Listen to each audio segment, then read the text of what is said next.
کہ جن کو ہم نے اس کی کتاب ہے جس میں کوئی شک نہیں ہے اور یہ متقین کے لیے ہدایت ہے. اس کی ڈیفینیشن لمبی بات ہو جائے گی, میں جس بات پہ لانا چاہتا ہوں وہ غیب پر ایمان رکھتے ہیں.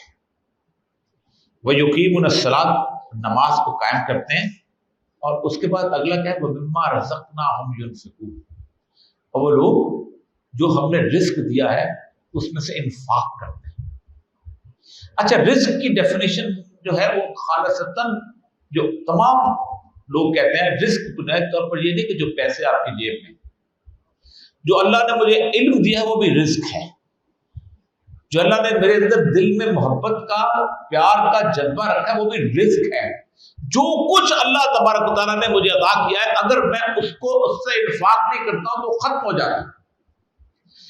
مغرب کی تمام تہذیب 1 روپیہ بھی کسی کی خیرات نہ کرے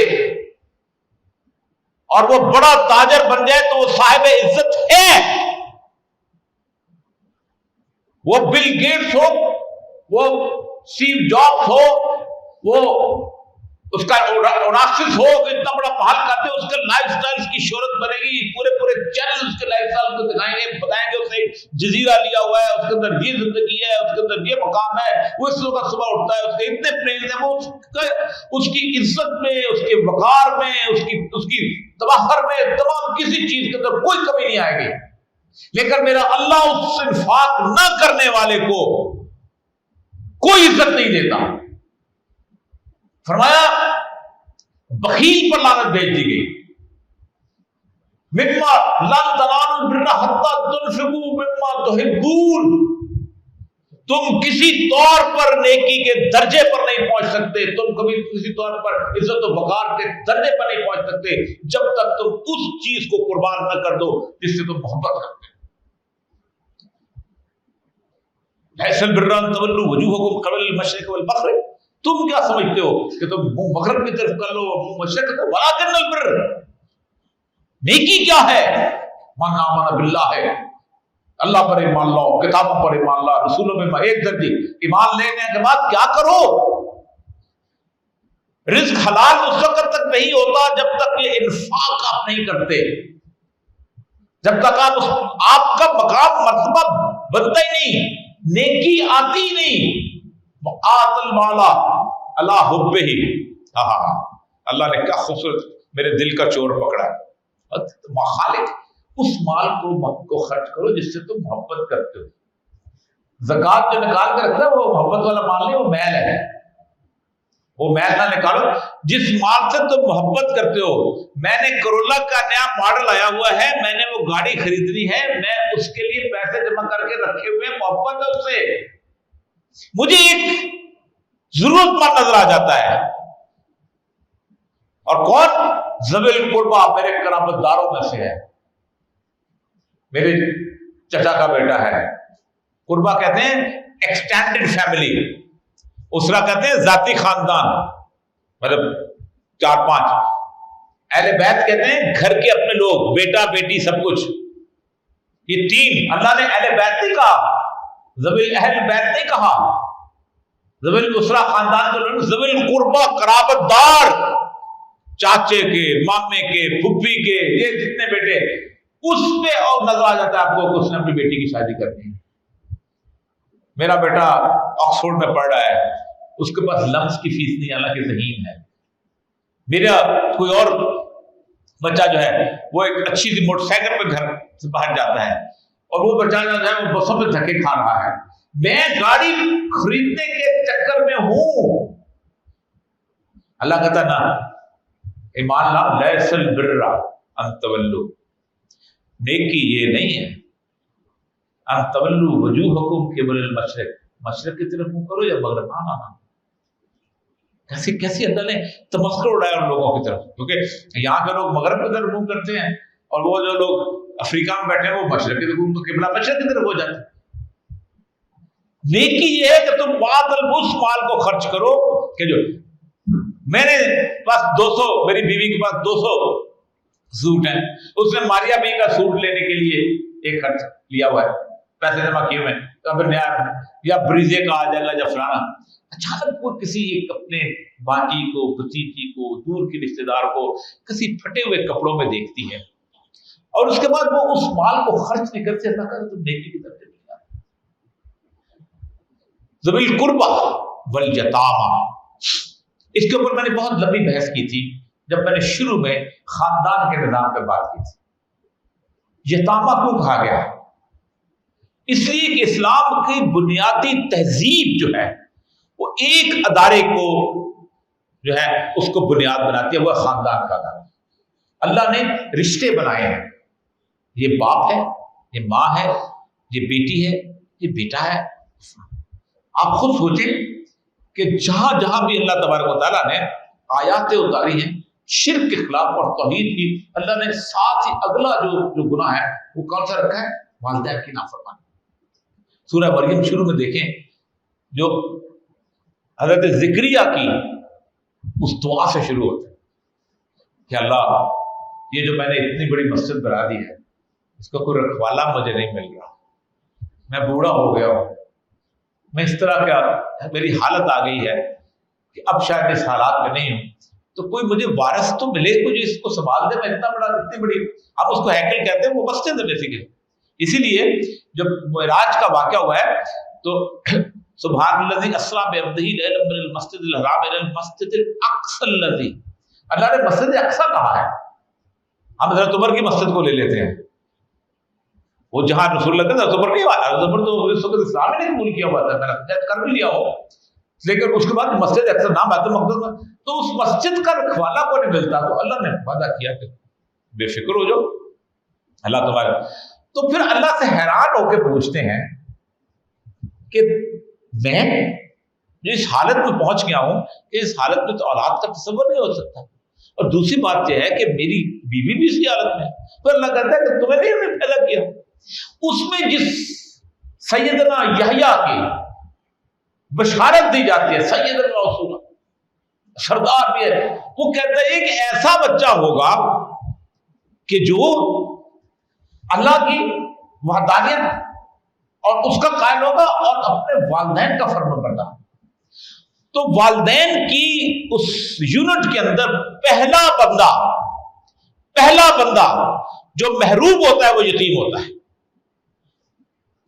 اسی لیے جتنا اجر کفالت یتیم کے اوپر ہے کسی اور چیز کے اوپر نہیں.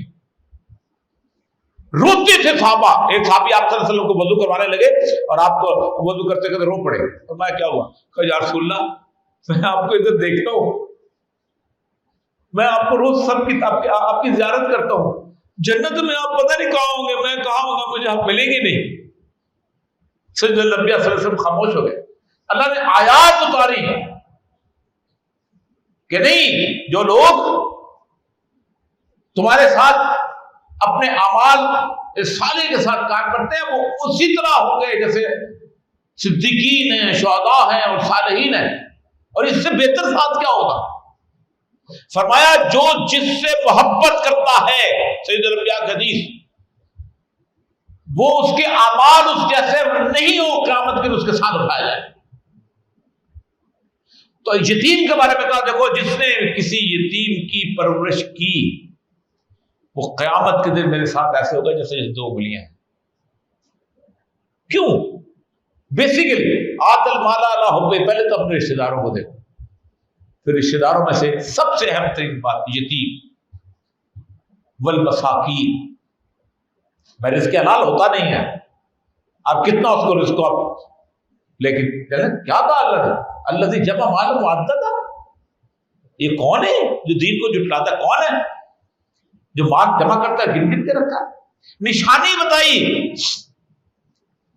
فذلک الذی یدعو الیتیم ولا یحض علی طعام المسکین. یہ وہ شخص ہے کہ جو یتیم کو دھکے دیتا ہے، اور اگلا بڑا کمال فرق، اگلا میرے جیسے ممبر پہ بیٹھنے والوں کے لیے ہے، اور مسکینوں کو کھانا کھلانے کی ترغیب بھی نہیں دیتا. اگر میں کسی بندے کو مجھے آئے میرے پاس تو کہ یار میرے پاس کچھ پیسے ہیں، ایک تو یہ ہے کہ میں جا کے کھانا کھا لوں فلیٹیز میں یا پی سی میں، اور دوسرا میں یار